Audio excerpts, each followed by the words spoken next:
Dunia tak pernah damai jika kebebasan didewakan dan toleransi diabaikan. Pesan untuk Presiden Macron, ditulis oleh Susilo Bambang Yudhoyono, dibacakan oleh Osi Dermawan. Akhir Oktober 2020 ini, datang lagi berita buruk, bad news dari Prancis. Amat disayangkan, benturan antar peradaban yang membuahkan kekerasan terjadi lagi di Prancis. Cerita lama kembali berulang. Lagi-lagi atas nama kebebasan, freedom, seorang warga Prancis dan kemudian dibela negaranya, dianggap telah menyakiti umat Islam. Akibatnya, sebagai bentuk perlawanan dari komunitas Muslim, lagi-lagi ada yang melakukan tindakan yang melampaui kepatutannya.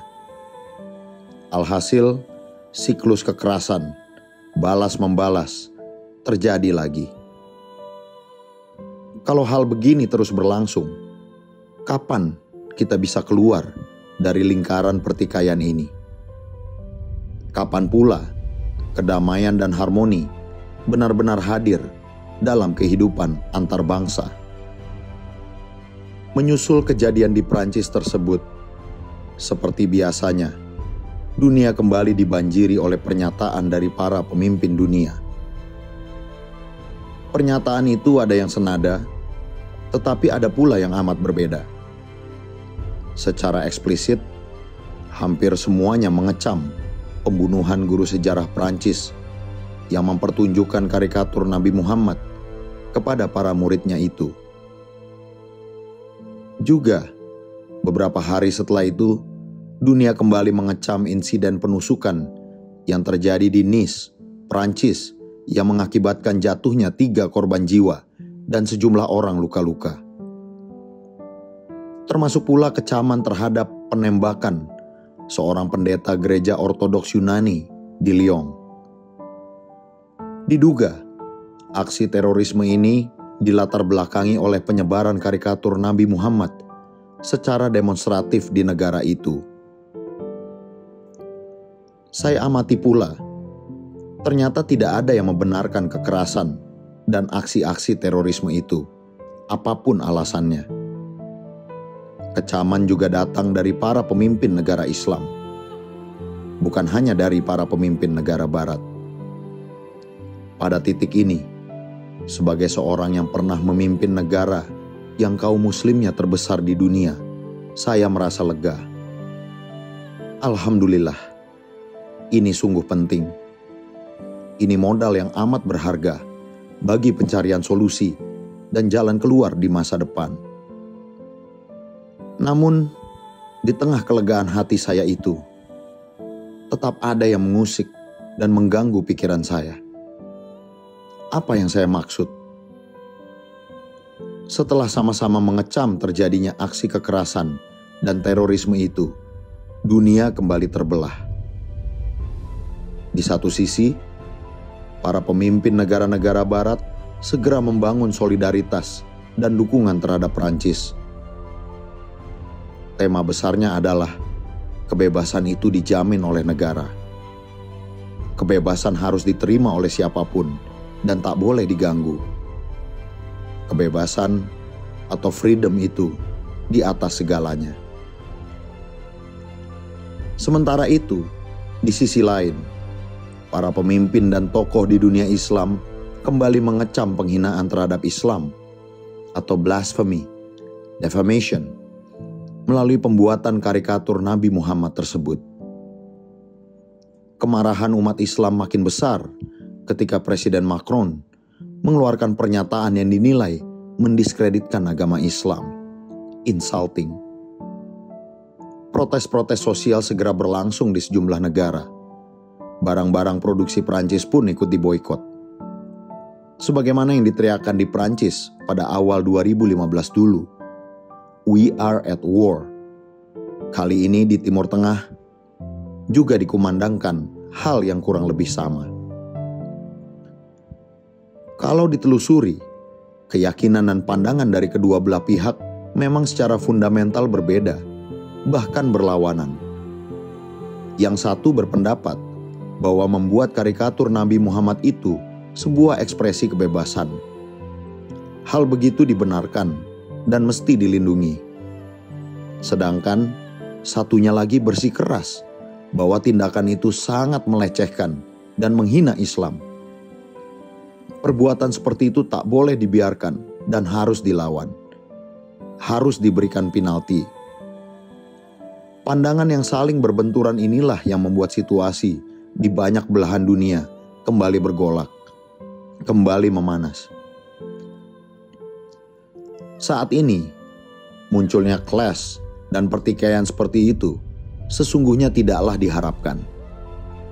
Ingat, semua bangsa sedang menghadapi pandemi corona dan krisis ekonomi global yang sangat serius. Yang diperlukan bukannya permusuhan dan perpecahan, tetapi justru kemitraan dan kerjasama. Melihat perkembangan keadaan yang ada, berulangnya tragedi seperti itu sebenarnya dapat dicegah. Karenanya, diam-diam saya berpikir, apakah dunia ini memang tidak mampu memetik pelajaran dari masa lalu? Apakah manusia itu benar-benar sulit untuk berubah? Juga sulit untuk berbagi rasa dan bersedia untuk saling mendengar. Bukan hanya sigap berperang kata, bersahut-sahutan. Mestinya, paling tidak harapan kita, para pemimpin dunia bisa menjadi bagian dari solusi dan bukannya bagian dari masalah. Mencari titik temu adalah solusi, sementara saling salah menyalahkan itu masalah. Terhadap ini semua, izinkan saya menyampaikan pandangan saya yang bersifat pribadi. Saya hanya ingin urun rembuk untuk kebaikan bersama, baik untuk masa kini maupun masa depan. Pandangan saya ini sekaligus merupakan pesan kepada Presiden Prancis, Emmanuel Macron, yang saat ini sedang mengemban amanah memimpin bangsa Prancis. Saya mulai dari isu tentang penggambaran karikatur Nabi Muhammad. Topik ini saya awali dengan sebuah pertanyaan yang sangat sederhana. Apakah membuat karikatur Nabi Muhammad, apalagi yang sifatnya mengolok-olok, itu etis atau tidak etis? Benar atau salah? Serta boleh atau tidak boleh? Jawaban dari pertanyaan ini sungguh penting, karena inilah yang menjadi sumber dan penyebab utama terus terjadinya benturan antara dunia barat dan dunia Islam. Saya tahu, Prancis dan dunia barat umumnya berpendapat bahwa kebebasan itu mutlak dan tak dapat dihalang-halangi oleh siapapun. Termasuk barangkali kebebasan untuk membuat karikatur Nabi Muhammad SAW dengan segala olok-oloknya. Nah, disinilah saatnya saya harus berkata langsung, to the point. Hentikanlah membuat karikatur Nabi Muhammad. Sekali lagi, hentikanlah. Tindakan itu sangat melukai, menghina, melecehkan, dan bahkan menantang umat Islam di seluruh dunia. Ini sungguh serius. Saya tidak mendramatisasi dan melebih-lebihkan. Jika meminjam terminologi barat, saya ini seorang muslim moderat dan bukan radikal. Saya juga berpikiran terbuka dan senantiasa membangun toleransi dengan umat agama manapun, identitas apapun. Meskipun sebagai seorang muslim, saya tetap teguh pada akidah ajaran Islam. Ketika memimpin Indonesia dulu, tak pernah lelah saya berjuang, baik di dalam negeri maupun di forum internasional, bagi terbangunnya hubungan antara Barat dan Islam yang lebih teduh dan lebih harmonis. Saya mengerti teori Huntington tentang Clash of Civilization dan pandangan Dominic Moisi tentang Geopolitics of Emotion, yang menggambarkan adanya masalah yang fundamental dalam hubungan dunia Barat dan dunia Islam. Justru disinilah saya berpikir dan berpendapat, perlunya membangun jembatan atau dialog antara Islam dan Barat, agar satu sama lain saling memahami. Bukan hanya saling bicara, tetapi juga saling mendengar.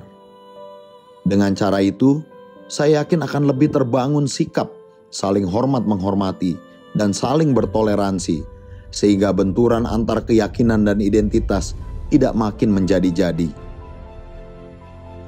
Konkretnya, sekali lagi, hentikanlah menggambar karikatur tokoh yang sangat dihormati oleh umat Islam itu, Nabi Muhammad SAW. Janganlah karikatur Nabi Muhammad justru dijadikan contoh pembenar bagi mutlaknya kebebasan.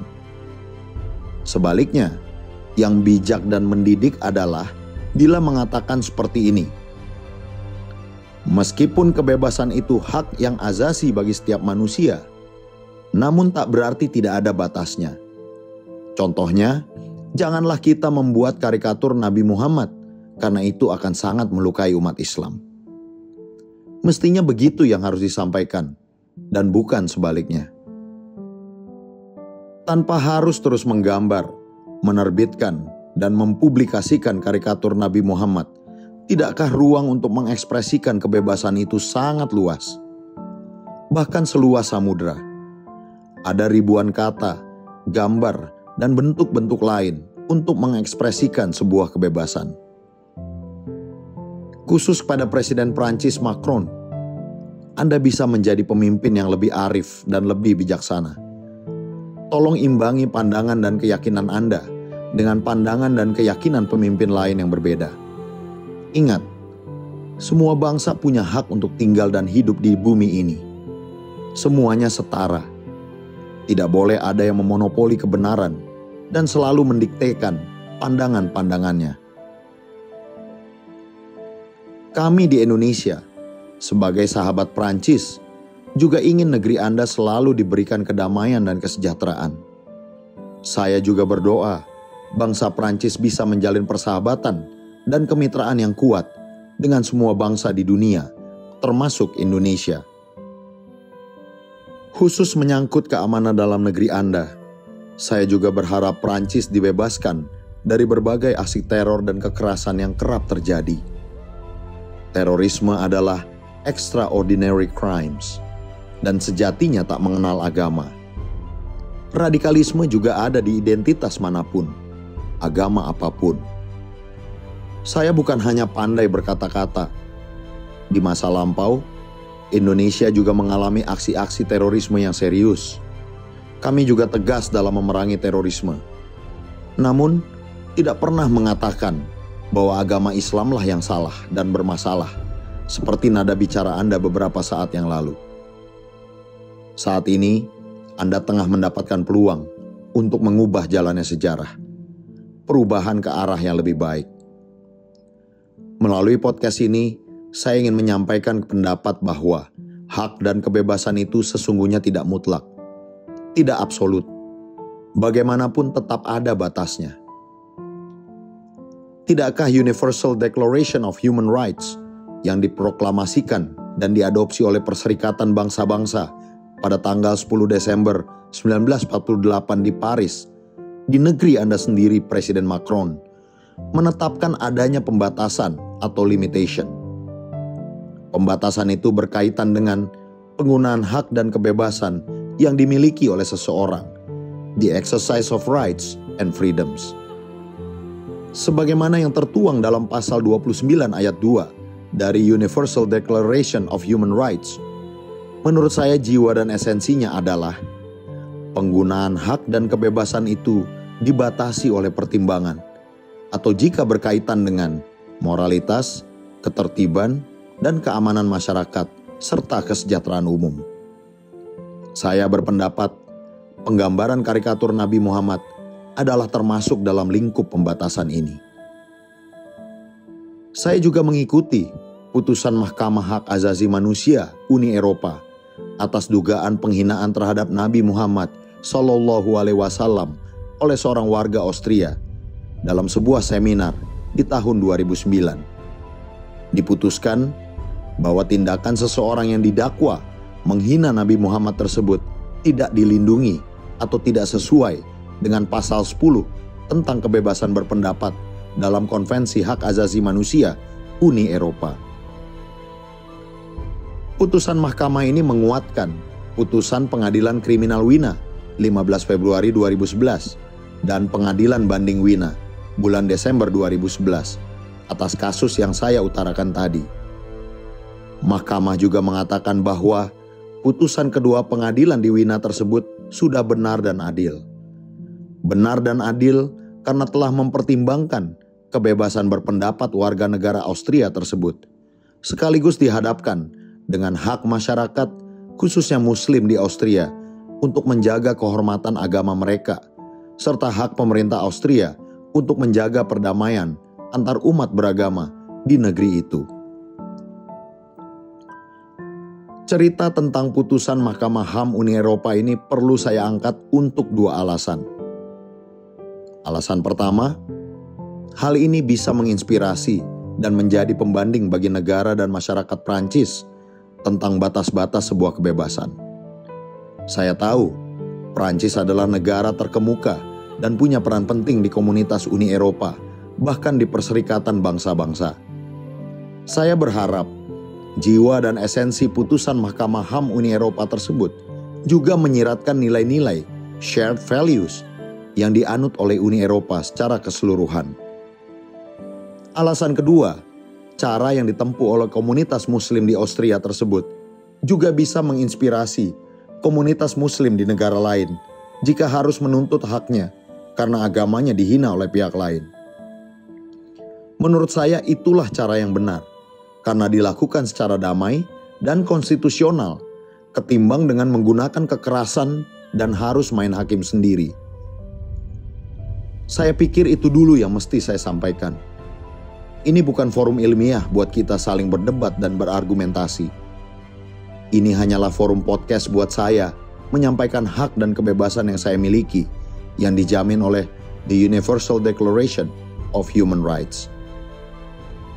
Untuk Presiden Macron, harus saya sampaikan bahwa sama dengan Anda, saya juga pencinta demokrasi. Saya menghormati hak-hak asasi manusia dan kebebasan. Namun, di sisi lain saya mencintai kedamaian dan perdamaian. Peace. Kedamaian mempersyaratkan hadirnya toleransi dan kerukunan antar masyarakat dan bangsa yang berbeda-beda identitasnya. Karenanya, saling menghormati, saling toleran, dan saling bertenggang rasa adalah kondisi yang harus dijaga dan dirawat dengan baik. Maaf, saya hanyalah warga negara dan warga dunia biasa. Saya tak punya kekuasaan, power, sebagaimana yang dimiliki oleh para pemimpin dunia. Namun, hati dan pikiran saya tergerak untuk ikut mencari solusi yang tepat dan bijak atas benturan dan pertikaian yang tak kunjung henti ini.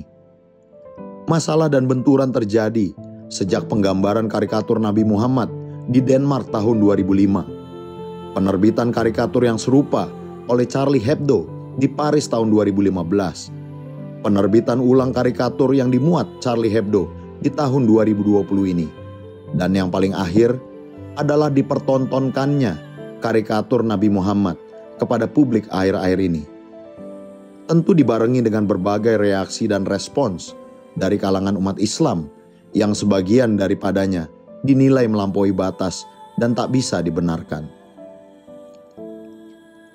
Jangan salah sangka, saya juga mengecam aksi-aksi teror dan kekerasan lainnya yang terjadi di Prancis sehubungan dengan kemelut karikatur Nabi Muhammad itu. Atas nama apapun, tindakan terorisme tak bisa dibenarkan. Kita dan saya yakin para pemimpin lain di seluruh dunia berada dalam satu perahu dalam soal ini. Yang saya pikirkan adalah bagaimana aksi-aksi kekerasan dan teror itu tak terus terjadi, baik di Prancis maupun wilayah manapun di dunia. Saat ini situasi memang sedang panas. Semestinya pemimpin dari pihak manapun, Barat maupun Islam, bisa menahan diri serta tidak memprovokasi dan mengagitasi agar situasinya tidak semakin buruk dan berbahaya.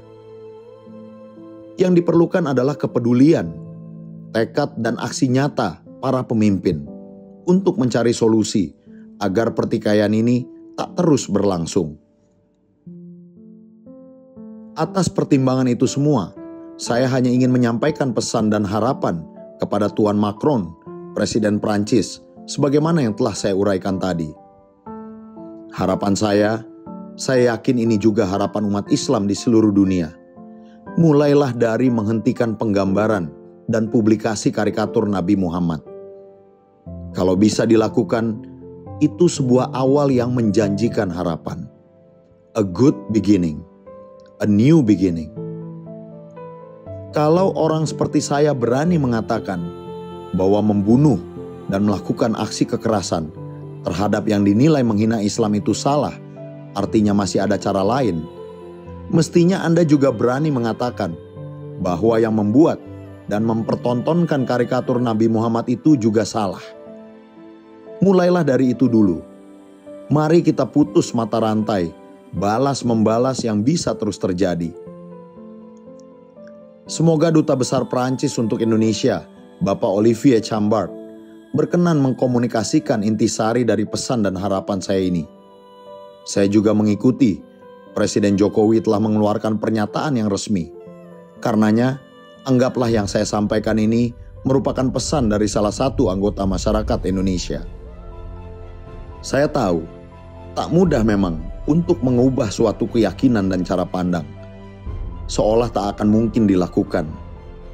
Bagi para pemimpin politik, seringkali harus berpikir beyond politics, manakala memasuki world of wisdom. Sejarah menunjukkan bahwa pemimpin yang hebat sering membuat sesuatu yang seolah tidak mungkin menjadi mungkin. Make the impossible possible. Khusus untuk saudara-saudara kami rakyat Indonesia yang sangat majemuk dan berbeda-beda dalam identitas, jadikanlah isu besar yang saya angkat dalam podcast ini sebagai cermin. Artinya, tidak ada yang lebih baik untuk menjadikan Indonesia yang kita cintai ini sebagai tanah air yang damai, selain dengan senantiasa menjaga persatuan, kerukunan, dan persaudaraan di antara kita semua. Identitas bukanlah untuk memisahkan kita. Keragaman identitas adalah anugerah Tuhan yang harus kita syukuri untuk menjadikan bangsa kita besar dan kuat. Karenanya, jangan sekali-kali menjadikan identitas sebagai komoditas politik. Itu sangat berbahaya. Jangan sampai kita menjadi bangsa yang terbelah, divided nation. Taman kehidupan yang harus kita bangun adalah suasana yang damai dan indah, di mana di antara kita terbangun sikap saling sayang menyayangi, saling hormat menghormati, serta saling bertoleransi dan bertenggang rasa. Ingat, para pendiri republik mendambakan negeri ini menjadi rumah besar bagi semua. Rumah besar bagi bangsa yang damai, adil, dan makmur. Insya Allah, kita semua tengah menuju ke situ. Cikeas, 1 November 2020. Susilo Bambang Yudhoyono.